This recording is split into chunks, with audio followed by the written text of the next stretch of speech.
If y'all don't know, every time Megumi tried to summon him, Megumi was essentially killing himself. So we're going to check out how many times Megumi tried to off himself. So Megumi finally summoned Mahoraga, and it ended up getting washed by Sukuna. But this is the seventh time he's tried to summon this thing in the show. Meaning, this is the 7th time that bro basically tried to off himself. So in this video, let's recap all the times that Megumi was about to summon Mahoraga. In other words, let's recap every time Megumi was about to off himself.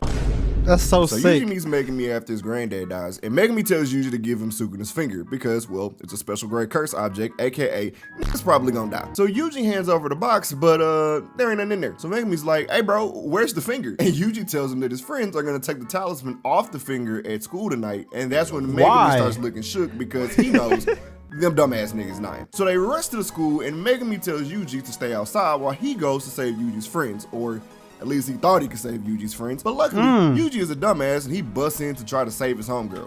Did he say luckily? I don't know if is that good or bad, bro? At least he thought he could save Yuji's friends. But luckily, Yuji is a dumbass and he busts in to try to save his homegirl. So Megumi and Yuji are fighting the curse spirit on the roof when Yuji decides to eat Sukuna's finger to get curse energy. Wow, but, I would never do something like that way. Because Sukuna wakes up and he ready to start the slaughter. I mean, dude comes out asking where are all the women and children. But Yuji takes his body back just as Megumi is getting ready to summon Mahoraga. Now keep in mind, Megumi is basically gonna get smacked by Mahoraga because he didn't tame it. And he is frame one ready to lose his life because Sukuna has awakened. Well, luckily Gojo shows up and stops this nigga from unaliving himself. But keep in mind, y'all, this is just episode 2. Alright, so wow. Yuji, Megumi, and Bara are going into this jail because a curse room has appeared and they need to save the survivors. So Ichiji tells them, now when y'all go in there, keep in mind that if you run into a special grade, y'all niggas need to run. So they head inside, and what do they run into? A special grade curse spirit. And who decides to stay and fight it while his friends run, even though Ichiji said run? Yuji. So Yuji's getting dragged by the special grade, bro. And ends up switching into Sukuna, who turns it into Slice Hand. And you know what? I was watching the last episode on Crunchyroll, and they called this domain expansion Malevolent Kitchen. And at this point, call this nigga Chef, cause he be cooking. So Megumi is outside waiting on Yuji to. It does make sense to call it Malevolent Kitchen because he just cuts people up in pieces and all types of geometry. Point, call this nigga Chef, cause he be cooking. So Megumi is outside waiting on Yuji to come out, and he senses that the special grade was beaten, but that's when Sukuna walks from behind him and says, hey, your boy ain't coming back. It's me now, nigga. So they start fighting, and Sukuna starts flinging Megumi like a rag doll. Now, y'all in the audience, I want to take this time to point out an anime trope that you may not have noticed, but whenever a nigga make this pose in a fight, he about to put somebody to sleep, because good lord, I don't know how Megumi is still alive at this point. Because what human do you know is getting sent through 2 buildings like that and living? So Sukuna has Megumi cornered, and he asks Megumi, bro, why you such a coward with all this talent? And then Megumi's curse energy starts to increase. This nigga was about to summon Mahoraga, but Yuji wakes up before he gets ready to summon it, and instead of Megumi dying, Yuji damn. So Megumi and Bara are training for the. He was going to use it against Toto? Bro, yo, this man does not want to be alive, bro. He does not want to be alive. I'm convinced. So Megumi and Bara are training for the exchange event when Toto and Mai show up at the school. So Toto starts talking about how he doesn't want his last exchange event to be boring and tells Megumi to tell him what kind of woman he likes. And if his answer sucks, he gonna beat his ass. What did he say? Because he likes women who are tall and got that ass on them. So Megumi says, I don't care how she looks. As long as she's got morals, that's all I want. Now when I first saw this and Toto started crying for a second, I thought, aw, Megumi made a friend. They're bonding over the idea of a good woman, but then Toto starts beating the shit out of Megumi. Now, let me preface this by saying, Toto was not trying to kill this nigga before any of this started, but you're sure fooling me. However, Toto didn't realize that he might be down bad, but Megumi is down horrendous because when Megumi got back into that corner, that curse energy started to increase, and you know what that means. Luckily, just like every other time, somebody came to stop him. So the exchange event is happening right now, and Megumi is fighting this monk-looking dude that can use blood manipulation like Choso. And then this big wall of wood springs up, and Inumaki looks at them like, so Megumi, Inumaki, and Noritoshi are running from Hanami, and Inumaki's throat is on its last leg. Big pause. Oh my gosh. That's the biggest pause of all time. Wow. What y'all want me to say? This throat bleeding. Look! So Inumaki is down, Noritoshi can't stand up to Hanami, and it's just Megumi. So in this situation, based on the last few scenarios, what do you think Megumi is about to do? Sacred treasure swing in the ring, he getting ready to off himself again. But that's when Inumaki comes in and hits Hanami with the, oh my God! Okay, so this entire video, we've been talking about other people stopping Megumi from offing himself and summoning Mahoraga. But let's talk about the time Megumi stopped himself. So the gang is investigating another curse incident that's probably linked to one of Sukuna's fingers. But this time, it's at Megumi's old school. So the gang goes to investigate this bridge to try to get the curse spirit to come out, but nothing happens. So right after this, they found out that one of the people who was cursed was Megumi's sister.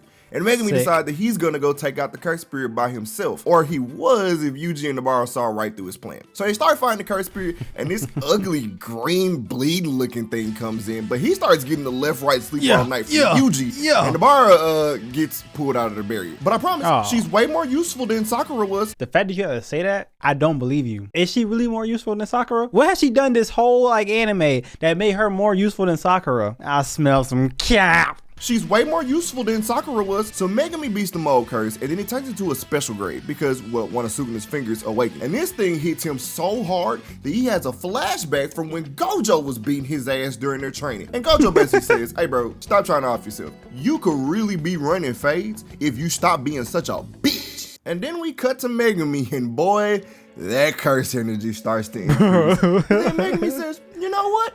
Fuck it. Domain expansion. I'm about to run them pockets, nigga. And that's when Megumi goes ham and starts blitzing the fucking special grade. And no lie, for his domain to be incomplete, Megumi really got them hands on him. So Megumi kills the curse spirit, and that leads us to the final part of the video, which is... So now... Wait, what did it say? Toji what? what? The final part of the video, which is... Toji the one who gave them hands. So Nanami and them getting their pockets ran in Dagon's domain expansion, and that's where Megumi shows up with his domain expansion. So Megumi tells Nanami that he can put a hole in Dagon's domain by using his domain. But what we didn't know was that the hole that Megumi created brought out the demon himself, Toji Fushiguro. So Toji flashed steps out of the air and grabs Playful Heaven, and this is where Dagon fucked up. Because he looks at Toji and says, I feel no curse energy from him. He gotta be free. But little did he know, Toji is one of them. So he blitzes Dagon and smacks him into the seawall that he made with his speed. Now viewers, listen, this is when you know that someone is about to get their ass beat in JJP. How we know? And how we know? That's when the screen dims. Because as soon as they I thought I was tripping. When I was watching these episodes, I said, what's wrong with my TV, bro? Why the screen keep getting dim? This is going on with all y'all? Bro, I thought my TV was broke. I was about to buy another TV and everything, bro. And that's when the screen dims. Because as soon as they cut the lights off, Toji became a better ninja than Naruto. Dagon threw the piranha at him, and this nigga ate it and spit it out, then proceeds to blitz the rest of the piranhas. So Dagon pulls Toji underwater and summons some big old sea roaches. But Toji takes Playful Heaven and knocks the roaches on the back of the head, and then proceeds to beat Dagon's ass again. I'm not gonna lie, I have seen people get beat in Jujutsu Kaisen, but I have never seen a cursed spirit get utterly embarrassed the way Toji doing Dagon. So Toji starts to sharpen Playful Heaven and then jabs it right through Dagon's head. And what I thought would be one more jab turned into a million. Good Lord, somebody help him. Oh wait, he's dead. So after Toji beats the shit out of Dagon, he starts walking up real menacingly. Like, no lie, even I was scared watching this shit, and I'm way in undisclosed state. And that's when Megumi gets flung out the window. And what happens next is what I call, child abuse. Because Megumi thinks about fighting Toji, but then realizes he needs to get the fuck up out of there because Toji is about to kill him. So he summons these bunnies and he tries to run away, but Toji is not letting that happen. And that's when Megumi decides he gotta fight. So Megumi tries to run the hands. And no lie, bro, Megumi really got some hands on him. The only thing is he fighting Toji. But this is when I knew that Megumi had some real ones on his side, because these bunnies are the most gangster niggas in the show. They was riding and dying for him, bro. They was going ham for him. I respect the bunnies. They was really trying to throw those shits though. Little bunnies. That shit crazy. on his side, because these bunnies are the most gangster niggas in the show. Look at this one bunny right here. He tried to sneak Toji with the fucking metal pipe, but Toji just grabs it and starts using it to beat the other bunnies away. But then another one runs up and tries to give Toji the damn hands, but Toji just kind of bites him and throws him away. Now, at this point, my respect for these bunnies is at an all-time high, but they fighting Toji, so, I mean, they gotta die. So Toji stomps the ground. This is the coldest part. Shooting the rocks at these niggas like they are bullets. So Toji goes back to knocking Megumi so around cold, bro. When Megumi realizes, all right, bro, all the way I'm finna beat this nigga is if I go straight up at this dude. So he takes a stab from Toji and is getting ready to stab this nigga with this sword. And that's when Toji jumps back and remembers, oh shit, this is my child. And this was a really sentimental moment because Toji realized that it was Megumi, his son that he was finna sell off to the Zenin clan. But what he didn't realize was Megumi was about to pack this nigga up with Mahoraga. But this was the proof that I needed as to if Toji was actually Megumi's father. Because Megumi was about to kill himself so that he could kill Toji. But Toji said, nah, me first. And that's... I still don't understand. At what point did he realize that was his son? When the anime was going on, they were saying that Toji at that point was only going after the strongest people. So at that point, was Megumi the strongest person out of Nanaman and the other old guy? It's a lot of confusion when it comes to that, but I don't know. I don't know when he realized that was his son, bro. Because then all he said was, "Is your name Fushiguro?" Because Megumi was about to kill himself so that he could kill Toji, but Toji said, nah, me first. I'm gonna do my own thing. And that's it. Basically, the next time he actually summoned Mahoraga, we had one of the best fights in the anime. And if you are still here, subscribe to the page. Hey, check out my boy. Hey, man, check him out. Links will be in the description. W video. I loved it. You did your thing on that one, man. I'll see you guys in the next one. Peace.